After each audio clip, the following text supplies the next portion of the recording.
Good morning all of you. कल हमने मुद्रा के कार्यों के संबंध में चर्चा की थी।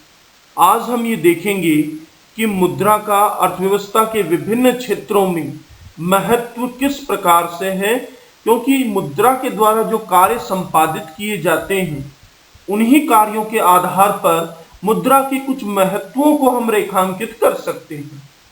अर्थव्यवस्था के विभिन्न क्षेत्रों में किस प्रकार से मुद्रा सहयोग प्रदान करती है, किस प्रकार से उन क्षेत्रों में गतिशीलता प्रदान करती है, हम अब उन्हीं की चर्चा करेंगे। इन अर्थव्यवस्था के विभिन्न क्षेत्रों में से आज हम पहला क्षेत्र उपभोग की क्रिया को लेंगे, उपभोग को लेंगे।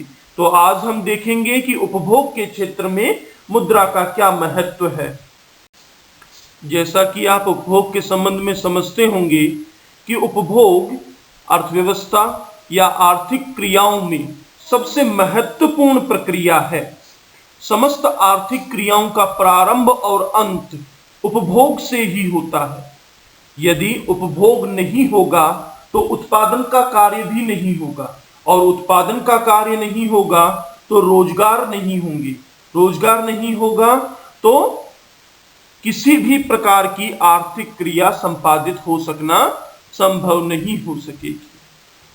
यहाँ हम देखते हैं कि समस्त आर्थिक क्रियाओं का प्रारंभ और अंत उपभोग से होता है। मुद्रा के जन्म ने उपभोग के कार्यों को अत्यधिक सरलीकृत कर दिया है। वस्तु विनिमय के क्षेत्र में आने वाली सभी बाधाओं को मुद्रा के आगमन ने दूर कर दिया है। वस्तु विनिमय की स्थिति में हम ये देखते थे कि यदि हमें 1 किलो चावल की जरूरत होती थी तो ऐसे व्यक्ति को ढूंढना पड़ता था जो 1 किलो चावल दे सके हमें, और उसके बदले में हम उसे हमारे पास जो वस्तु उपलब्ध है वो दे सके। तो इस प्रकार काफी समस्याएं उत्पन्न होती थी। तो मुद्रा का जब आगमन हुआ तो मूल्य का मापन की एक इकाई बन गई और मूल्य के संचय की एक इकाई बन गई। तो मुद्रा ने उपभोग के कार्य को अत्यंत सरलीकृत कर दिया। अब व्यक्ति अपनी सीमित आय से अधिकतम संतुष्टि के लक्ष्य को प्राप्त करने में सक्षम हो गए हैं। उपभोग के क्षेत्र में मुद्रा के क्या क्या महत्व हैं, इन्हें हम भिन्न भिन्न बिंदुओं के माध्यम से समझ सकते हैं। पहला जो हम महत्व देखते हैं वह है मानवीय आवश्यकताओं की संतुष्टि।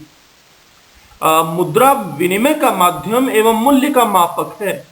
अतः ऐसी स्थिति में यह उपभोक्ताओं को उनकी इच्छित वस्तुएं प्राप्त करने में मदद करता है। यानी कौन कौन सी वस्तुएं उपभोक्ता क्रय करना चाहेगा ये सरलीकृत हो जाता है। उपभोक्ता, यदि आपके पास में मुद्रा है तो मुद्रा के होने पर आप बाजार से अपनी आवश्यकता की किसी भी वस्तु को क्रय कर सकते हो। आधुनिक बाजारवादी अर्थव्यवस्थाओं में मुद्रा ने जो सबसे महत्वपूर्ण कार्य किया है वह यह है कि उसने उपभोक्ता को संप्रभु बना दिया है। उपभोक्ता की संप्रभुता अत्यंत महत्वपूर्ण है, क्योंकि पूंजीवादी अर्थव्यवस्थाओं में उपभोक्ता ही संप्रभु है, उपभोक्ता ही राजा है। मुद्रा मनुष्य की इच्छा का वाहक बन गया है। मनुष्य मुद्रा के माध्यम से किसी भी प्रकार की वस्तु का क्रय एवं उपभोग करने में सक्षम हो गया है। उसे यह सुविधा वस्तु विनिमय की स्थिति में प्राप्त नहीं थी। वर्तमान समय में उपभोक्ता बाजार का राजा बन गया है। वस्तु विनिमय की स्थिति में उपभोक्ता को यह देखना पड़ता था कि सामने वाला किन वस्तुओं में उसके द्वारा इच्छित वस्तु को प्रदान करेगा। तो यहाँ पर संप्रभु न होकर के वह दूसरे लोगों पर निर्भर होता था, लेकिन मुद्रा के आगमन ने उपभोक्ता को संप्रभु बना दिया है। आर्थिक क्रियाओं और अर्थशास्त्र में साम्य की स्थिति को प्राप्त करना अत्यंत कठिन होता है, क्योंकि एक ही समय पर बहुत सारे प्रावेगिक चर होते हैं जो एक दूसरे के विपरीत दिशाओं में गतिशील होते हैं। इस वजह से संतुलन की स्थिति प्राप्त करना बहुत कठिन हो जाता है। लेकिन उपभोक्ता के संदर्भ में यहां पर हम देखें कि मुद्रा के आगमन ने उपभोक्ता के संतुलन की स्थिति को प्राप्त करना अत्यंत सरलीकृत कर दिया है। प्रत्येक व्यक्ति अपनी सीमित आय से अधिकतम संतुष्टि प्राप्त करना चाहता है। ऐसा वह मुद्रा के माध्यम से ही समसीमांत उपयोगिता नियम का सहारा लेकर कर सकता है, जिसके अंतर्गत वह व्यय किए गए प्रत्येक रुपए अथवा मुद्रा की प्रत्येक इकाई से अधिकतम संतुष्ट प्राप्त करके संतुलन की स्थिति को प्राप्त कर लेता है। मुद्रा के आगमन या मुद्रा के जन्म ने उपभोक्ता को बहुत अधिक सुविधाएं प्रदान की हैं। अब व्यक्ति विविध वस्तुओं का उपभोग करने लगा है। वस्तु विनिमय की स्थिति में हम देखते थे या हमने देखा था कि उपभोक्ता केवल उन्हीं वस्तुओं का उपभोग कर पाने में सक्षम था जिन वस्तुओं को वह अपने इर्द गिर्द पाता था। यानी यदि वह जिस वस्तु को चाह रहा है वह वस्तु उसे बाजार में उपलब्ध नहीं है या किसी अन्य स्थान पर वह उपलब्ध है तो वह उस वस्तु का क्रय करने में सक्षम नहीं हो पाता था। परंतु मुद्रा ने विनिमय के कार्य में लगने वाले समय और श्रम को बचाकर उपभोग की जाने वाली वस्तुओं में अनगिनत स्तर पर पहुंचा दिया है। अब उपभोक्ता अल्प समय में या अल्प श्रम में अनगिनत वस्तुओं का उपभोग करने में सक्षम हो चुका है। अब वह एक ही समय पर चावल का उपभोग भी कर सकता है, गेहूं का उपभोग भी कर सकता है, तो सब्जियों का उपभोग भी कर पाने में सक्षम हो गया है। लेकिन वस्तु विनिमय की स्थिति में ये सुविधाएं उसे उपलब्ध नहीं थी। यदि वह ऐसे व्यक्ति से व्यवहार कर रहा हो जिसके पास में चावल है और चावल वाले व्यक्ति को यदि गेहूं चाहिए और उपभोक्ता के पास में यदि उस समय गेहूं ना हो तो वह चावल क्रय करने की स्थिति में नहीं होता था। इसलिए मुद्रा ने उपभोग के कार्यों को बहुत सरलीकृत किया है, बहुत विविधतापूर्ण बना दिया है। अब उपभोक्ता चाहे जो वस्तु क्रय कर सकता है बाजार से।